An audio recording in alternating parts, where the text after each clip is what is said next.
अंतिम संस्कार बेटे ने कहा, बेटा पेंशन तो मेरे पास रहने दिया करो।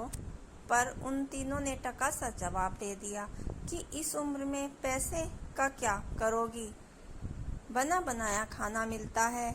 न अम्मा जी सौभानी थी, बेटियों से कुछ भी न कहती और न ही किसी से कुछ मांगती थी। अपने घर में जैसे गुजर कर रही थी, जिंदगी गुजार रही थी। पापा पापा जल्दी आओ, मम्मी आपको बुला रही है।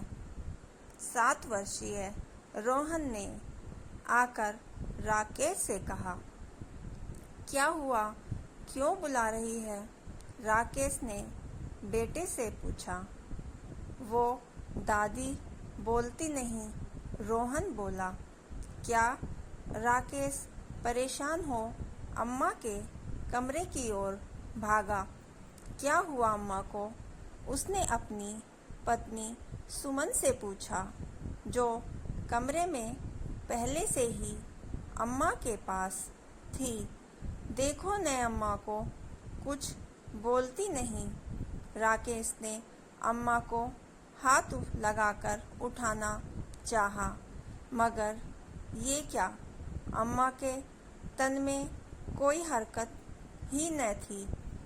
हिलाया डुलाया, अम्मा अम्मा आवाज़ दी, पर कोई फायदा नहीं। अम्मा परलोक गमन कर चुकी थी। सुमन दहाड़े मारकर रोने लगी और राकेश से बोली, जाइए दोनों देवर जी को खबर करिए। हाँ जा रहा हूँ, बोलकर राकेश आंगन से भागा और सबको अम्मा के कमरे में आने के लिए आवाज़ दी। राकेश की आवाज़ सुनकर सभी अम्मा के कमरे की ओर दौड़े। विमला देवी, हाँ ये नाम है अम्मा जी का। पति महेश प्रसाद बिजली विभाग में कार्यरत थे। 3 बेटे राकेश, रमेश, दिनेश और 2 बेटियां रुचि रानी थी। बड़ा सा घर था, खेती बाड़ी भी बहुत थी, रुपया पैसे की कोई कमी नहीं थी। तीनों बेटों की शादियां हो चुकी थी। सुमन, रेनू, कंचन तीनों बहुएं थी। बेटियां अपने घर की हो चुकी थी।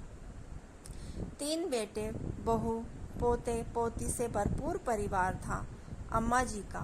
पूरे घर पर अम्मा जी का ही राज चलता था। सब लोग एक ही साथ रहते थे। कोई भी काम बिना उनकी मर्जी के नहीं होता था। पर नियति को अम्मा जी की खुशी रास न आई। न जाने किसकी नज़र लग गई। अम्मा जी की खुशियों को महेश प्रसाद जी हृदयघातक से अचानक चल बसे। अम्मा जी पर मानो दुखों का पहाड़ गिर पड़ा। पिता के गुजरने के 6 महीने में ही तीनों बेटों ने घर का बंटवारा कर डाला। तीनों बेटों का पूरे घर पर कब्जा था और अम्मा जी के हिस्से आई छोटी सी कोठरी, जहां उनका सामान पहुंचा दिया गया था। सामान के नाम पर था कुछ कपड़े और उनका बिस्तर। अब बेटे ही खेती बाड़ी का, राशन पानी का हिसाब रखते थे। अम्मा जी को मिलने वाली पेंशन भी तीनों बेटे घर खर्च के नाम पर ऐंठ लेते थे। अम्मा के पास कुछ भी पैसा नहीं छोड़ते थे।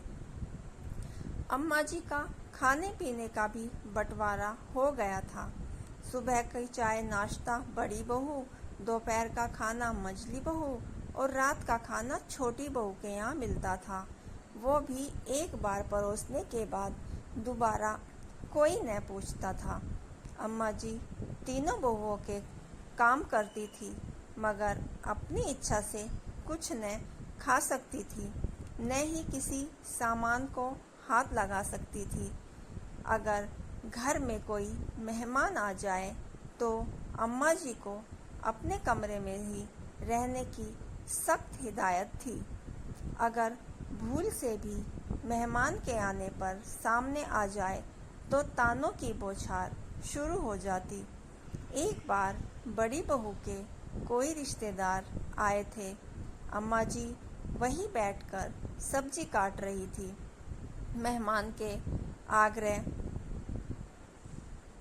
पर एक बिस्किट खा लिया था तो बड़ी बहू ने इतना कुछ सुनाया कि इस उम्र में भी जुबान पर लगाम न है, चटोरेपन की हद पार कर दी है। मेहमान के सामने मेरी नाक कटा दी कि हम खाने को नहीं देते, और उनके बाद से अम्मा जी को सख्त हिदायत मिल गई कि मेहमान के आने पर अपने कमरे से बाहर ना निकले। कि अम्मा जी बहुत दुखी होती थी, पर किससे कहे। बेटों से कहा, बेटा पेंशन के पैसे तो मेरे पास रहने दिया करो, पर उन तीनों ने टका सा जवाब दे दिया, इस उम्र में पैसे का क्या करोगी, बना बनाया खाना मिलता है ना। अम्मा स्वाभिमानी थी, बेटियों से कभी कुछ न कहती और न ही किसी से मांग सकती थी। अपने घर में जैसे गुजर हो रही थी, जिंदगी गुजार रही थी। इधर कुछ दिनों से तबीयत सही नहीं थी। बेटों से कहा कि डॉक्टर को दिखा दो, मगर किसी ने भी ध्यान न दिया। अम्मा जी की हालत बिगड़ी तो स्थानीय अस्पताल से दवा लाकर दे दी गई, पर अम्मा जी की हालत में सुधार न आया।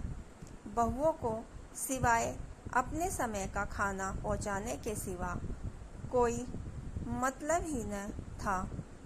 अम्मा जी अपने कमरे में ही सिमट कर रह गई थी। कभी कभार बेटे हालचाल ले लेते थे, पोते पोती भी कमरे में कभी कभार जाकर खाना पहुंचा देते और बर्तन उठा लाते थे। बस इसके सिवाय कोई और मतलब ना था किसी को। आज जब बड़ी बहू चाय लेकर गई तो अम्मा जी की हालत देखकर अपने पति को बुला भेजी। अम्मा जी स्वर्ग सिधार चुकी थी। उनका पार्थिव शरीर आंगन में लाया जा चुका था। बेटियों को भी खबर पहुंचा दी गई थी। वे भी सपरिवार आ गई थी। रो रो कर बुरा हाल था कि अम्मा मरते मरते मर गई, पर किसी से भी अपना दुख परेशानी नहीं बताई, ना ही हम लोगों के साथ रहने गई कि बेटी के घर रहना शोभा नहीं देता। अब अम्मा जी के अंतिम संस्कार की तैयारी होनी थी, पर कमरे के अंदर तो अलग ही कोहराम मचा हुआ था कि अंतिम संस्कार कैसे हो, कितना खर्च होगा, कैसे किया जाए। तीनों बेटे बहू में बहस चल रही थी। राकेश, मैं तो कहता हूँ कि जितना भी खर्चा हो तीनों लोग बराबर लगाएं। रमेश, ने भैया मेरे पास इतना ना है, मैं तो कहता हूँ कि कम से कम खर्चा करो। फिर दिनेश, क्यों ना हम अम्मा जी को विद्युत शवदाह गृह ले जाएं, वहाँ खर्चा भी कम होगा। राकेश, अरे पर समाज बिरादरी में तो मुंह दिखाना है ना। अंतिम संस्कार का सामान, पंडित और भोज का खर्च मिलाकर कम से कम 70-80 हजार का तो आएगा ही।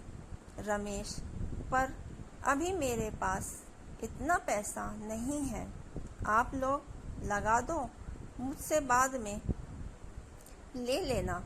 दिनेश, मेरा तो काम अभी वैसे ही मंदा चल रहा है, और अब तो अम्मा की पेंशन भी बंद हो गई, वो भी नुकसान हुआ।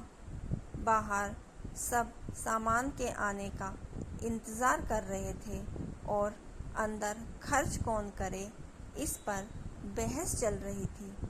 तीनों में से कोई भी खर्च करने को तैयार ही न था। तीन बेटे मिलकर भी एक माँ का अंतिम संस्कार का सामान न ला पा रहे थे।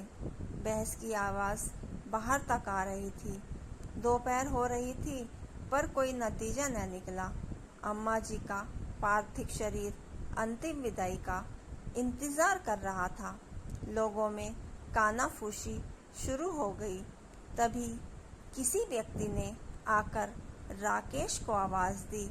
राकेश को बाहर बुलाया गया। उस व्यक्ति ने सबके सामने राकेश के हाथ में 1 लाख रुपए रखे और बोला, इन पैसों से अम्मा जी की विदाई का सामान ले आओ और बाकी खर्च भी इसमें हो जाएगा। मगर ये पैसे मैं कैसे ले सकता हूँ? फिर उधार के पैसे से अम्मा की विदाई? ना, ये नहीं हो सकता। ये पैसे उधार नहीं दे रहा हूँ, बल्कि उधार चुका रहा हूँ, व्यक्ति ने जवाब दिया। मगर कौन सा उधार? राकेश, हमें इसके बारे में कुछ नहीं पता है, राकेश बोला। जी, मैंने आपके पिताजी से 70,000 रुपये उधार लिए थे अपनी बेटी की शादी के लिए। उनके देहांत के बाद जब मैंने अम्मा जी को रुपए लौटाने चाहे तो उन्होंने कहा, अभी नहीं, अपने पास रखो, जब मुझे ज़रूरत होगी तो ब्याज लगाकर दे दियो। तब ये पैसे मैंने संभाल कर रखे हुए थे, जो आज तक के ब्याज लगाकर 1 लाख रुपए हो गए हैं। आज अम्मा जी के देहवास की खबर मिली तो मुझसे लगा कि उनकी ज़रूरत का सामान आ गया है। इन पैसों को अम्मा जी की अंतिम विदाई में लगा दीजिए ताकि उनकी अंतिम विदाई हो सके आत्मसम्मान से।